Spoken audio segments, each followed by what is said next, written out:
Namo Sang Hyang Adibudaya, Namo Buddhaya. Segenap umat Buddha dimanapun Bapak Ibu berada, para upasaka dan upasika yang berbahagia. Kembali kita akan bersama-sama menerima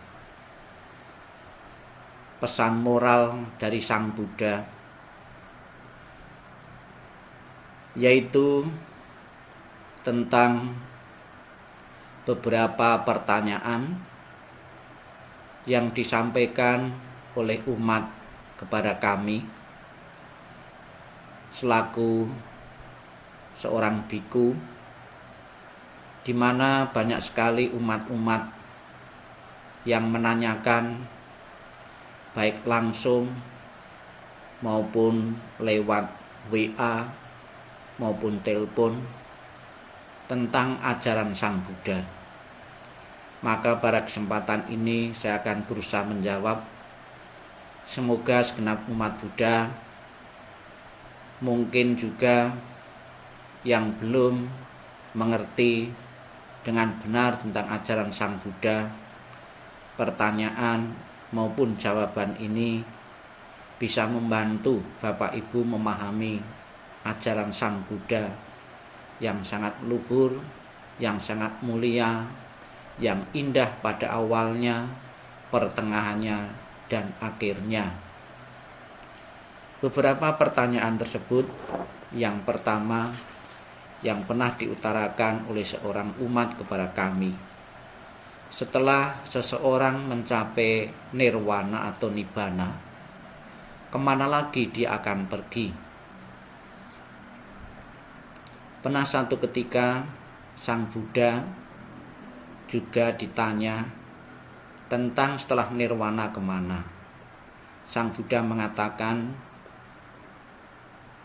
pertanyaan tentang kemana seseorang yang telah mencapai nirwana adalah tidak relevan, karena nirwana atau nibbana bagi umat Buddha menjadi tujuan dari umat Buddha. Maka seseorang tidak relevan lagi menanyakan setelah seseorang itu mencapai nirwana kemana. Ada beberapa ilustrasi yang menggambarkan tentang kondisi, tentang keadaan nirwana. Ada yang mengilustrasikan sebagai api yang tertiup. Kemana perginya api itu? Ada lagi nirwana seperti jejak burung di udara. Tentunya kita pun juga akan mengalami kesulitan untuk menemukan jejak itu kembali. Bapak Ibu sekalian yang saya hormati, memang tujuan dari umat Buddha adalah mencapai kebahagiaan yang tertinggi, kebahagiaan nibbana. Inilah yang menjadi tujuan utama yang akan dicapai oleh segenap umat Buddha yang tekun berlatih di dalam Buddha Dharma. Secara teori, nirwana dikelompokkan atau dibagi menjadi dua. Yang pertama adalah nirwana dengan masih ada sisa. Yang kedua, nirwana tanpa sisa. Apa yang dimaksud dengan nirwana dengan masih ada sisa? Artinya seseorang yang telah mencapai nibbana, telah melenyapkan segala bentuk kekotoran batin maupun belenggu-belenggu, menyingkirkan dengan tuntas, maka dia telah mencapai nirwana. Namun dia belum mati, dia masih hidup. Masih ada sisa-sisa badan jasmani atau panca skanda. Sekalipun kondisi batiniahnya, dia telah mengalami kebahagiaan yang tertinggi, yaitu nibbana. Kemudian nirwana yang kedua adalah nirwana tanpa sisa. Adalah seseorang yang telah mencapai kebahagiaan tertinggi, namun dia telah meninggal atau telah mencapai nirwana atau telah mencapai nibbana. dan badan jasmaninya sudah tidak ada lagi, telah mencapai pembebasan secara total. Dialah orang yang telah mencapai nirwana tanpa sisa. Jadi Bapak Ibu saudara sekalian yang saya hormati, kita harus yakin bahwa tujuan yang akan dicapai oleh umat Buddha adalah tujuan kebahagiaan yang tertinggi, yang tidak ada bandingnya, yang tidak ada yang melebihi kebahagiaan seseorang yang telah mencapai nibbana.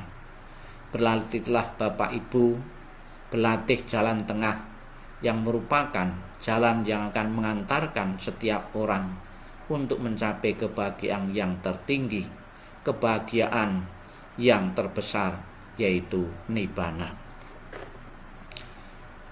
Kemudian pertanyaan yang kedua yang sering diutarakan, disampaikan oleh umat. Di dalam agama Buddha ada tumimba lahir atau kelahiran kembali. Mungkin si penanya ini pernah mendengar bahwa di luar agama Buddha kelahiran kembali itu tidak ada. Seseorang yang dilahirkan kembali adalah bukan orang yang sama, juga bukan orang yang berbeda.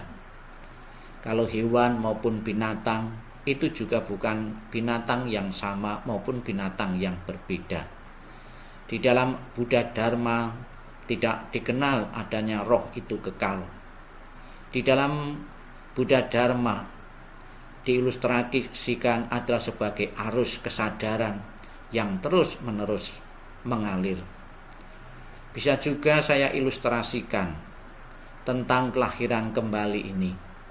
Bukan hewan yang berbeda, bukan binatang yang berbeda maupun yang sama.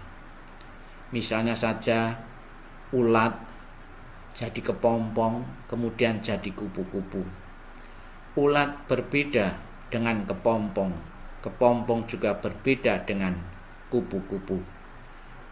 Namun juga tidak bisa dikatakan berbeda 100%, karena kepompong adalah penerusan daripada ulat. Kemudian kupu-kupu adalah penerusan dari kepompong maupun dari ulat. Demikian pula seseorang yang dilahirkan kembali, tidaklah 100% secara fisik itu sama, maupun secara batinnya itu sama. Ini adalah satu arus kesadaran yang terus-menerus. Dengan ajaran Sang Buddha, kita bersama-sama dituntun agar mengakhiri kesinambungan yang terus-menerus dalam lingkaran penderitaan lingkaran samsara ini dengan kita mempraktekkan jalan tengah yang terdiri dari 8 ruas. Tumimba lahir ini menginspirasi dan memberikan sesuatu yang sangat berharga, pemahaman kepada kita. Dengan kita saat ini berbuat bajik melalui pikiran, ucapan, dan tindakan, tentunya akan berevolusi ke tingkat makhluk yang tingkat keburukannya jauh lebih tinggi. Demikian pula dengan kebajikan-kebajikan yang kita perbuat ini, kita akan mengalami keberuntungan-keberuntungan dalam kelahiran-kelahiran yang akan datang. Jangan jemuh-jemuh, jangan bosan-bosan melakukan kebajikan, sebab hanya dalam kebajikan inilah kita akan mengalami kelahiran-kelahiran di alam-alam yang lebih baik lagi, di alam-alam yang lebih mulia lagi. Dengan perbuatan jahat sebaliknya, kita akan mengalami kelahiran-kelahiran di alam-alam rendah yang pernah kita perbuat. Ini akan menuntun kita pergi di alam-alam yang rendah, alam-alam menderita.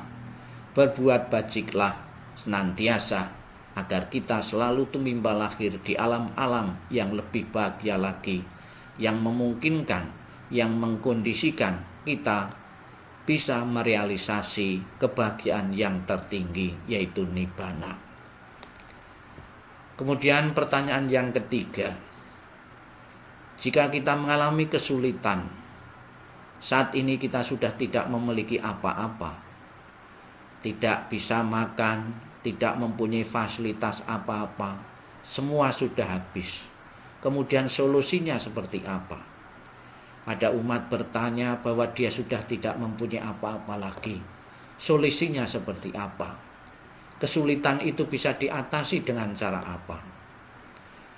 Tentang kesulitan tidak mendapatkan apa-apa lagi atau sedang mengalami kesulitan makan, misalnya dicontohkan ketika Sang Buddha masih hidup pernah juga mengalami kesulitan. Di saat beliau berpindah patah tidak mendapatkan makanan sama sekali. Apa yang dilakukan oleh Sang Buddha? Sang Buddha merenung bahwa karma buruknya sedang berbuah. Sang Buddha tidak mengembangkan hal-hal negatif, tidak menyalahkan lingkungan, tidak menyalahkan orang lain, namun melakukan perenungan bahwa apa yang dialami tidak mendapatkan makanan ini adalah akibat dari perbuatan-perbuatan yang pernah dilakukan dalam kehidupan-kehidupan yang lampau. Sehingga dalam kelahirannya saat ini, beliau pun juga mengalami kesulitan. Demikian pula Bapak Ibu sekalian, mungkin Bapak Ibu mengalami jalan buntu. Mungkin Bapak Ibu mengalami kesulitan yang begitu berat. Solusi apa yang kita lakukan? Apakah kita akan mengumpat, menyalahkan orang lain? Tentunya menjadi umat Buddha, sudah mengenal Dharma, kita harus bijak. Seperti apa yang dilakukan oleh Sang Buddha, merenung bahwa kesulitan yang sedang kita hadapi saat ini adalah sebagai akibat dari perbuatan-perbuatan yang kita lakukan di kehidupan yang lampau. Hal yang baik, yang positif, di samping kita melakukan perenungan adalah kita mengembangkan kebajikan semampu kita melalui pikiran kita, melalui ucapan kita. Kebaikan yang kita perbuat sekalipun sedikit, kecil, melalui pikiran, ucapan, itu juga akan merubah kondisi kita akan menjadi lebih baik lagi. Bapak Ibu saudara sekalian yang saya hormati, semoga 3 pertanyaan yang diajukan oleh umat ini dan saya berusaha menjawab ini, jawaban saya sedikit memberi kelegaan, memberi pemahaman tentang Buddha Dharma, sehingga para umat yang bertanya maupun Bapak Ibu pernah mengalami sendiri apa yang dialami oleh umat yang bertanya ini juga bisa memahami dan bisa menerima dan mengevaluasi diri tentang keadaan kondisi yang Bapak Ibu sendiri sedang alami saat ini. Semoga Buddha Dharma selalu menuntun kita, memberikan pengharapan bagi kita untuk hidup lebih bahagia lagi di masa-masa yang akan datang. Dan Sang Triratna selalu memberikan pelindungan kepada kita semua sehingga kita selalu berada di jalan Dharma. Sabbi satta bhavantu sukhitata. Semoga semua makhluk hidup berbahagia dan sejahtera. Sadu, sadu, sadu.